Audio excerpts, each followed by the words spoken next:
സുഹൃത്തുക്കളെ നമസ്കാരം. Traders അരീനയുടെ post market റിപ്പോർട്ടിലേക്ക് ഏവർക്കും സ്വാഗതം. നിങ്ങളോടൊപ്പം ഞാൻ റഷീദ് തായ്ലർ. ആദ്യമായിട്ടാണ് ചാനൽ സന്ദർശിക്കുന്നതെങ്കിൽ സബ്സ്ക്രൈബ് ചെയ്യാൻ ശ്രദ്ധിക്കുക.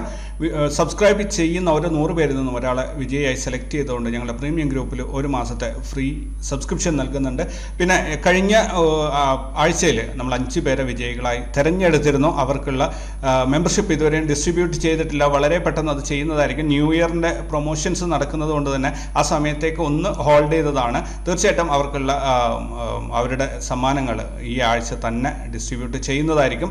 അപ്പോൾ അവരുടെ വാട്സപ്പ് നമ്പറിൽ മെസ്സേജ് അല്ലെങ്കിൽ നിങ്ങൾക്ക് തിരിച്ച് എന്നെ ഒന്ന് കോൺടാക്ട് ചെയ്യാൻ പറ്റുമെങ്കിലും വളരെ നല്ല കാര്യമായിരുന്നു. തീർച്ചയായിട്ടും വളരെ പെട്ടെന്ന് തന്നെ അത് ക്ലിയർ ചെയ്യുന്നതായിരിക്കും. അതുപോലെ ന്യൂ ഇയറിന് ഒരുപാട് പ്രൊമോഷൻസ് നടന്നിട്ടുണ്ട്. അതെല്ലാം കൂടി വിജയികളെ ഉടൻ തന്നെ അറിയിക്കുന്നതായിരിക്കും. അപ്പോൾ നമുക്ക് ഒരു കാര്യം പ്രത്യേകം ശ്രദ്ധിക്കുക. 27-ാം തീയതി നമ്മൾ ക്ലാസ് ആണ് കൊച്ചിയിൽ. മറക്കരുത് എല്ലാവരും. നിങ്ങൾ തന്നെയാണ് ഇത് വിജയിപ്പിക്കേണ്ടത്. ഇതാരും എന്താ പറയുക ഇൻസ്റ്റിറ്റ്യൂട്ട്സ് ഒന്നും ചെയ്യുന്നതല്ല.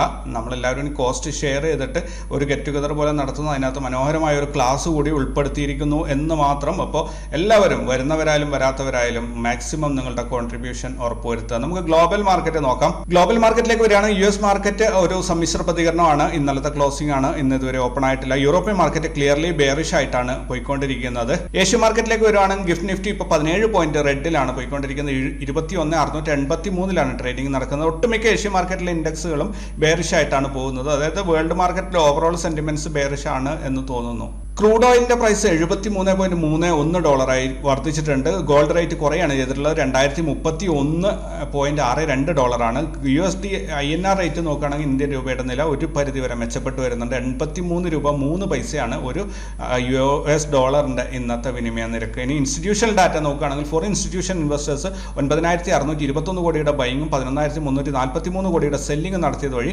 1,721 കോടിയുടെ നെറ്റ് സെല്ലിംഗ് ആണ് കാഴ്ചവെച്ചത്. ഡൊമസ്റ്റിക് ഇൻസ്റ്റിറ്റ്യൂഷണൽ ഇൻവെസ്റ്റേഴ്സ് 10,461 കോടിയുടെ ബൈങ്ങും 8,381 കോടിയുടെ സെല്ലിംഗ് നടത്തിയത് വഴി 2,080 കോടിയുടെ നെറ്റ് ബൈങ് ആണ് കാഴ്ചവെച്ചത്. മൊത്തത്തിൽ മാർക്കറ്റിൽ ഇന്ന് 358 കോടിയുടെ ഇൻവെസ്റ്റ്മെന്റ് വന്നതായിട്ടാണ് ഡാറ്റകൾ കാണിക്കുന്നത്. ഈ ആഴ്ച നോക്കുകയാണെങ്കിൽ ഇൻസ്റ്റിറ്റ്യൂഷൻസ് ഒരു സമ്മിശ്ര പ്രതികരണമാണ്. എന്നാൽ ഈ മാസം നോക്കുകയാണെങ്കിൽ ഫോറിൻ ഇൻസ്റ്റിറ്റ്യൂഷൻ ഇൻവെസ്റ്റേഴ്സ് 594 കോടിയുടെ നിക്ഷേപം നടത്തിയപ്പോൾ ഡൊമസ്റ്റിക് ഇൻസ്റ്റിറ്റ്യൂഷൻസ് 4,956 കോടി രൂപയുടെ ലാഭമെടുപ്പ് നടത്തിയതായിട്ടാണ് കാണുന്നത്. മൊത്തത്തിൽ ഈ മാസം ഇൻസ്റ്റിറ്റ്യൂഷൻസ് 4,362 കോടി രൂപ ഇന്ത്യൻ മാർക്കറ്റിൽ നിന്നും പിൻവലിച്ചതായിട്ടാണ് കാണാൻ സാധിക്കുന്നത്. പ്രധാനപ്പെട്ട സെക്ടറിലേക്ക് വരികയാണെങ്കിൽ Nifty, reality, PSU bank, FMCG ഈ 3 സെക്ടറുകൾ മാത്രം ഇന്ന് നെഗറ്റീവിൽ അവസാനിച്ചു. ബാക്കിയെല്ലാം തന്നെ പോസിറ്റീവിലാണ്. ഇനി ETF നോക്കുകയാണെങ്കിൽ ഗോൾഡ് ബീസ് ആണ് ഇന്ന് നെഗറ്റീവിൽ അവസാനിച്ചിട്ടുള്ളത്. Nifty BeES, bank BeES, auto BeES, IT BeES, pharma എല്ലാം തന്നെ ഇന്ന് പോസിറ്റീവിലാണ് അവസാനിച്ചിട്ടുള്ളത്. പ്രധാനപ്പെട്ട സ്റ്റോക്കുകളിലേക്ക് വരികയാണെങ്കിൽ അദാനി എന്റർപ്രൈസസ് 3.09% ഹയസ്റ്റ് പ്രോഫിറ്റ് നേടിയപ്പോൾ ഡിവിസ് ലാബ് 2% ഹയസ്റ്റ് ലോസും ഇന്ത്യൻ മാർക്കറ്റിൽ രേഖപ്പെടുത്തി. Adani enterprises, Cipla, Reliance, Vedanta limited, HCL tech, Voltas, Trent, Hero motor corporation, Adani ports, IEX, Persistent, ICIC bank ഇത്രയും സ്റ്റോക്കുകൾ ഉയർന്ന ലാഭം മാർക്കറ്റിൽ രേഖപ്പെടുത്തിയപ്പോൾ Divi's lab, NTPC, BPCL, ONGC, Bandhan bank, power grid, RDC limited, Laurus labs, Godrej properties, Hind petro, Chola finance, UltraTech cement ഇത്രയും കമ്പനികൾ ഉയർന്ന നഷ്ടവും ഇന്ത്യൻ മാർക്കറ്റിൽ രേഖപ്പെടുത്തി. NSEയിൽ മൊത്തത്തിൽ നോക്കുകയാണെങ്കിൽ 1,127 സ്റ്റോക്കുകൾ ലാഭത്തിലും 1,026 സ്റ്റോക്കുകൾ നഷ്ടത്തിലുമാണ് ഇന്ന് ക്ലോസ് ചെയ്തിരിക്കുന്നത്. ഇനി നിഫ്റ്റിയുടെ PCR 1.05 ആയി ഉയർന്നിട്ടുണ്ട്. ഒരു ദിവസത്തെ ഡാറ്റ കൊണ്ട് നമുക്ക് മാർക്കറ്റിന്റെ ഓവറോൾ ട്രെൻഡ് മാറ്റി പറയാൻ സാധിക്കില്ല. ഒരു സൈഡ് വൈസ് ആയിട്ട് തന്നെ പോകുന്നാൽ 1ന്റെ മുകളിൽ PCR വരുന്നത് ബുള്ളിഷ് ആയിട്ടുള്ള ഒരു സിഗ്നലാണ്. 21,619 മാർക്കറ്റിൽ നിന്ന് അവസാനിച്ച് അവിടെ നിന്ന് 104 പോയിന്റ് മുകളിലായിട്ട് 21,722 ഫ്യൂച്ചറിന്റെ ട്രേഡിംഗ് നടക്കുന്നത്. സൈഡ് വൈസ് ആണ് ഫ്യൂച്ചറിന്റെ പ്രൈസ് പോകുന്നത്. ബാങ്ക് നിഫ്റ്റി ഇപ്പോഴും ബെയറിഷ് ആണ്. PCR വന്നിരിക്കുന്നത് 0.95 ആണ്. ഇന്നലെയൊക്കെ അത് ബെയറിഷ് ആയിരുന്നു. ഇന്ന് സൈഡ് വൈസ് ആയിട്ട് ചെറിയ രീതിയിൽ PCR ഉയർന്നിട്ടുണ്ട്. 47,361 സ്പോട്ട് അവസാനിച്ചപ്പോൾ 277 പോയിന്റ് മുകളിലായിട്ട് 47,638 ഫ്യൂച്ചർ ട്രേഡിംഗ് നടക്കുന്നത്. ഒരാഴ്ചയായിട്ട് കമ്പയർ ചെയ്യും അല്ലെങ്കിൽ 5 ദിവസത്തെ പ്രൈസുമായി കമ്പയർ ചെയ്യുമ്പോൾ സൈഡ് വൈസ് ആയിട്ടാണ് ഫ്യൂച്ചറിന്റെ പ്രൈസ് പോയിക്കൊണ്ടിരിക്കുന്നത്. ഹയസ്റ്റ് ഓപ്പൺ ഇൻട്രസ്റ്റ് നോക്കുകയാണെങ്കിൽ നിഫ്റ്റിയുടെ ഹയസ്റ്റ് ഓപ്പൺ ഇൻട്രസ്റ്റ് ഒരു സപ്പോർട്ട് ലൈനിൽ 21,500 വന്ന് കിടക്കുന്നത്. മാർക്കറ്റ് ഇപ്പോൾ 21,600 21,500 1,49,00,000 പുട്ടാണ് റൈറ്റ് ചെയ്തിട്ടുള്ളത്.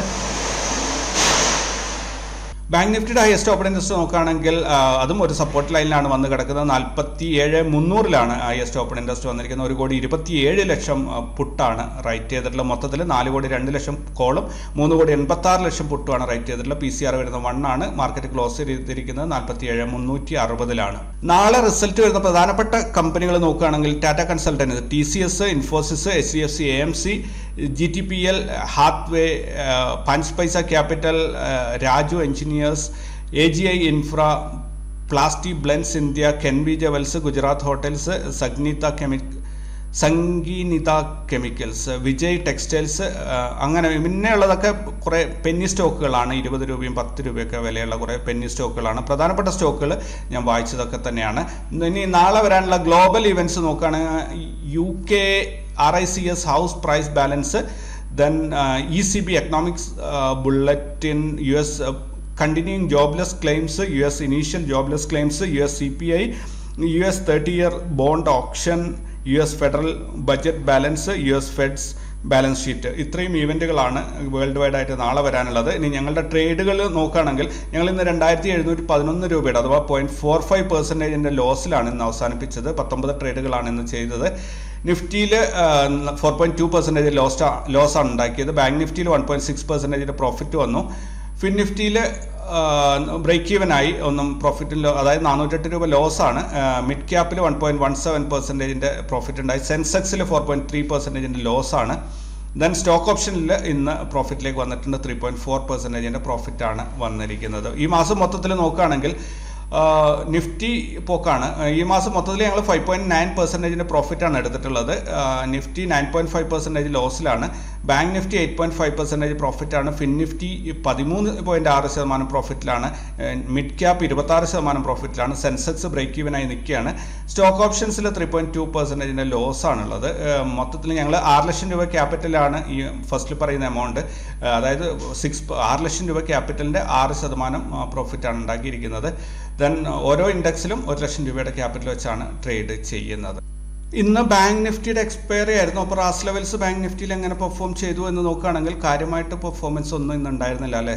ഒരു ഗ്യാപ് ഡൗൺ ഓപ്പണിങ്ങിൽ വന്നിട്ട് ഇന്ന് മാക്സിമം 46,915 വരെ പോകും എന്ന് പ്രതീക്ഷിച്ചിരുന്നെങ്കിലും 47,000 ആ ഒരു സപ്പോർട്ട് കറക്റ്റ് 47,000 തന്നെ സപ്പോർട്ട് എടുത്ത് തിരിച്ച് മുകളിലോട്ട് പൊങ്ങി, പിന്നെ സൈഡ് വൈസ് പോയി എന്നേ ഉള്ളൂ. വലിയൊരു മൂവ്മെൻ്റ് ഒന്നും തന്നെ കാര്യമായിട്ട് ബാങ്ക് നിഫ്റ്റിയിൽ ഇന്ന് കിട്ടിയിട്ടുണ്ടായിരുന്നില്ല. കാര്യമായ ട്രേഡുകൾ ആർക്കും കിട്ടിയെന്ന് തോന്നുന്നില്ല. കാരണം വലിയൊരു അപ്പ് ഡൗൺ മൂവ്മെൻറ്റ് ഒന്നും തന്നെ ഉണ്ടായി. ഇന്നലെ ഞാനത് പ്രത്യേകം പറയുകയും ചെയ്തിരുന്നു. ഇങ്ങനെ വന്നു കഴിഞ്ഞാൽ ഒന്നുകിൽ ഒരു out of the range trade വരും, അല്ലെങ്കിൽ അത് വളരെ ചെറിയൊരു റേഞ്ചിനകത്ത് ട്രേഡിംഗ് നടക്കും എന്നൊരു സൂചന ഞാൻ ഇന്നലെ തന്നിട്ടുണ്ടായിരുന്നു.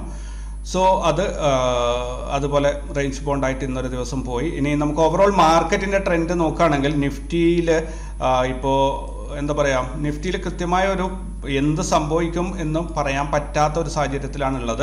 ഓരോ ദിവസവും എൻഗൾഫിംഗ് ക്യാൻഡിൽസ് വന്നുകൊണ്ടേയിരിക്കുകയാണ്. സോ നമുക്ക് ബെറ്റർ ഇതിനെക്കുറിച്ച് ഒരു മുൻവിധിയോടുകൂടി മാർക്കറ്റിനെ സമീപിക്കാതിരിക്കുക എന്നതാണ് നമുക്ക് ചെയ്യാൻ പറ്റുന്ന ഏറ്റവും നല്ല കാര്യം. എന്താണോ ട്രെൻഡ് കാണുന്നത് അതുമായിട്ട് ലൈവ് മാർക്കറ്റിൽ അതുമായിട്ട് പൊരുത്തപ്പെട്ട് മുന്നോട്ട് പോവുക എന്നുള്ളതാണ്. നമ്മൾ മുൻകൂട്ടി എന്തെങ്കിലും പ്രതീക്ഷിച്ചു കഴിഞ്ഞാൽ അതിൻ്റെ ഓപ്പോസിറ്റ് ഈ ഒരു മാർക്കറ്റിൽ സംഭവിക്കും എന്ന കാര്യത്തിൽ ഒരു സംശയവുമില്ല. ഇവിടെ ഇനി മിഡ് ക്യാപ്പ് നോക്കുകയാണെങ്കിൽ, മിഡ് ക്യാപ്പിലേക്ക് വരികയാണെങ്കിൽ കണ്ടില്ലേ, ഇവിടെ മിഡ് ക്യാപ്പ് ഇന്ന് ശരിക്കും ഒരു ബെയറിഷായി വന്നിരുന്നു. പക്ഷേ നല്ല രീതിയിൽ അവിടെ ഒരു സപ്പോർട്ട് കിട്ടിയിട്ട് മാർക്കറ്റ് അതിൻ്റെ മുകളിലോട്ട് തിരിച്ച് പൊങ്ങി വന്നിട്ടുണ്ട്. മന്ത്ലി റാസ് ലെവൽ, അതായത് CPR മുകളിലോട്ട് പൊങ്ങി വന്നിട്ടുണ്ട്. മന്ത്ലി CPR ആണ് ഞാൻ ഈ പറയുന്നത്. അപ്പം കഴിഞ്ഞ മാസത്തെ ഹൈ അതിനെ കട്ട് ചെയ്ത് താഴോട്ട് ഇറങ്ങിയ ഉടനെ തന്നെ തിരിച്ച് മുകളിലോട്ട് അതുപോലെ പൊങ്ങിയിട്ടുണ്ട്. സോ നമുക്ക് ഇനി ഇത് നോക്കുകയാണെങ്കിൽ, അതായത് ബാങ്ക് നിഫ്റ്റി സീരീസിലുള്ള സാധനങ്ങൾ നോക്കുകയാണെങ്കിൽ ബാങ്ക് നിഫ്റ്റിയിൽ ഇന്ന് കൃത്യമായിട്ട് പറയുകയാണെങ്കിൽ മാർക്കറ്റ് താഴോട്ടാണ് പോയത്. പക്ഷേ ഇൻട്രാഡേയിൽ മാർക്കറ്റ് മുകളിലോട്ട് കയറി വരികയും ചെയ്തിട്ടുണ്ട്. മാർക്കറ്റ് വീണു, പക്ഷെ മുകളിലോട്ടാണ് പോയത് എന്ന് പറയേണ്ടി വരും. കണ്ടില്ലേ, ഇത് 3 ക്യാൻഡിൽസ് ബാക്ക് ടു ബാക്ക് ഈ രീതിയിൽ വന്നിട്ടുണ്ട്. ഇതൊക്കെ ചില സൂചനകൾ നൽകുന്നുണ്ടെങ്കിലും കൃത്യമായിട്ട് ഇന്നൊന്നും പറയാതിരിക്കുന്നതാണ് ഏറ്റവും നല്ലത് എന്നാണ് എനിക്ക് തോന്നുന്നത്. കാരണം മാർക്കറ്റ് എങ്ങോട്ട് പോകും എന്നുള്ളത് നാളെ നിങ്ങൾ ലൈവ് മാർക്കറ്റിൽ ലൈവായി നിന്ന് കാണുക. അതിന് ഞാൻ ഇപ്പോഴേ ഒരു ക്ലൂ തരികയാണ്. ലൈവായി നിന്നിട്ട് മാർക്കറ്റിൽ കാണുക എന്ത് സംഭവിക്കും എന്നുള്ളത്.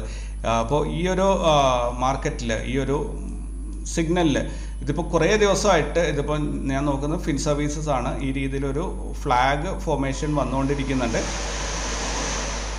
സോ ആ ഒരു ഫ്ലാഗിൻ്റെ ഫോർമേഷൻ കഴിയുന്നിടത്ത് ഒരു ബ്രേക്ക് ഔട്ട് അല്ലെങ്കിൽ ബ്രേക്ക് ഡൗൺ ഉണ്ടാകും എന്ന കാര്യത്തിൽ ഒരു സംശയമില്ല. ലോ വന്നിരിക്കുന്നത് ഇവിടെ വരെയാണ്. അപ്പോൾ അതിന് ശേഷം എന്ത് സംഭവിക്കും എന്നുള്ളത് നമുക്ക് ലൈവ് മാർക്കറ്റിൽ, ഞാൻ ഇപ്പോൾ പറഞ്ഞതുപോലെ തന്നെ ലൈവ് മാർക്കറ്റിൽ ലൈവായി നിന്നുകൊണ്ട് നിങ്ങൾ നോക്കി കാണുക. ഇനി നാളെ നിഫ്റ്റിയുടെ എക്സ്പയറിയാണ്. അപ്പോൾ നിഫ്റ്റിയുടെ ട്രേഡുകൾ എങ്ങനെയാണ് പ്ലാൻ ചെയ്യുക എന്ന് നോക്കുകയാണെങ്കിൽ, റാസ് ലെവൽസ് പറയുന്നു നാളെ നിഫ്റ്റിയുടെ ക്ലോസിങ് മുകളിലോട്ടായിരിക്കും, അല്ലെങ്കിൽ നിഫ്റ്റിയുടെ യാത്ര മുകളിലോട്ടായിരിക്കും എന്ന് റാസ് ലെവൽസ് പറയുന്നു. കാരണം മഞ്ഞവര നാളത്തെ ഹൈ വരാനുള്ള ഹൈ ആണ്, പച്ചവര ഇന്ന് കഴിഞ്ഞു പോയ ഹൈ ആണ്. പച്ചവരയേക്കാളും മുകളിലാണ് മഞ്ഞവര വന്നിട്ടുള്ളത്. അതുകൊണ്ട് മാർക്കറ്റ് അവിടെ നിന്ന് മുകളിലോട്ട് പോകണം. താഴത്തെ ലോ നോക്കുകയാണെങ്കിൽ ഇന്നത്തെയും നാളത്തെയും സെയിം, ഓൾമോസ്റ്റ് സെയിം ആണ് വന്നിരിക്കുന്നത്. സോ അത് ക്ലിയർലി നമ്മളോട് പറയുന്നു മാർക്കറ്റ് നാളെ മുകളിലോട്ട് പോകും എന്നുള്ളത്. ഇനി അടുത്ത ഒരു സിഗ്നൽ CPR ആണ് ഒരു മേജർ റെസിസ്റ്റൻസ് ആയിട്ട് ആക്ട് ചെയ്യേണ്ടത്. അപ്പോൾ CPRൽ ഓൾറെഡി CPR ഇവിടെ നമ്മളോട് പറയുന്നത് CPRന്റെ മുകളിലാണ്. നാളത്തെ CPRന്റെ മുകളിലാണ് ഇന്ന് മാർക്കറ്റ് ക്ലോസ് ചെയ്തിട്ടുള്ളത്. സോ മാർക്കറ്റിനെ ഒരു ഗ്യാപ് ഡൗൺ ഓപ്പണിങ്ങിലോ അല്ലെങ്കിൽ ഹൈ സെല്ലിംഗ് പ്രഷറൊക്കെ വന്നിട്ട് ക്രോസ് ചെയ്ത് താഴെ ഇറങ്ങിയാൽ മാത്രമേ ഒരു ബെയറിഷ് മാർക്കറ്റിന് സാധ്യതയുള്ളൂ. അല്ലെങ്കിൽ ഇൻട്രാഡേയിൽ ഒന്നൊരു സൈഡ് വൈസ് അല്ലെങ്കിൽ ഒരു ഹയർ സൈഡിലേക്ക് പോകും. പക്ഷേ ഇവിടെ എനിക്ക് തോന്നുന്നു നാളെ എന്ത് തന്നെ ആയിക്കഴിഞ്ഞാലും ഒരു ഹയർ സൈഡിലേക്ക് ഒരു ഗ്യാപ്പ് അപ്പ് ഓപ്പണിങ്ങിന് ഒരു സാധ്യതയൊക്കെ ഞാൻ കാണുന്നുണ്ടെങ്കിലും ഒരുപാട് ഉയരങ്ങളിലേക്ക് മാർക്കറ്റ് കയറിപ്പോകും എന്ന് ഒരിക്കലും പ്രതീക്ഷിച്ച് ട്രേഡ് ചെയ്യരുത്. നാളത്തെ ആ ഒരു രീതിയിലുള്ള ഒരു മൂവ്മെൻ്റ് ആണ്. എന്തായാലും മാർക്കറ്റ് ഒരു പക്ഷേ മുകളിലോട്ട് പോയേക്കാം, പക്ഷെ ഒരുപാട് ഉയരങ്ങളിലേക്കുള്ള മൂവ്മെൻറ്റ് കിട്ടും എന്ന് പ്രതീക്ഷിക്കരുത് കേട്ടോ. അപ്പോൾ ഇത്രയാണ് നാളത്തെ മാർക്കറ്റിനെ കുറിച്ച് പറയാനുള്ളത്. അപ്പോൾ കൂടുതൽ വാർത്തകളും വിശേഷങ്ങളൊക്കെ ആയിട്ട് നമുക്ക് നാളെ കണ്ടുമുട്ടാം. Take care and by.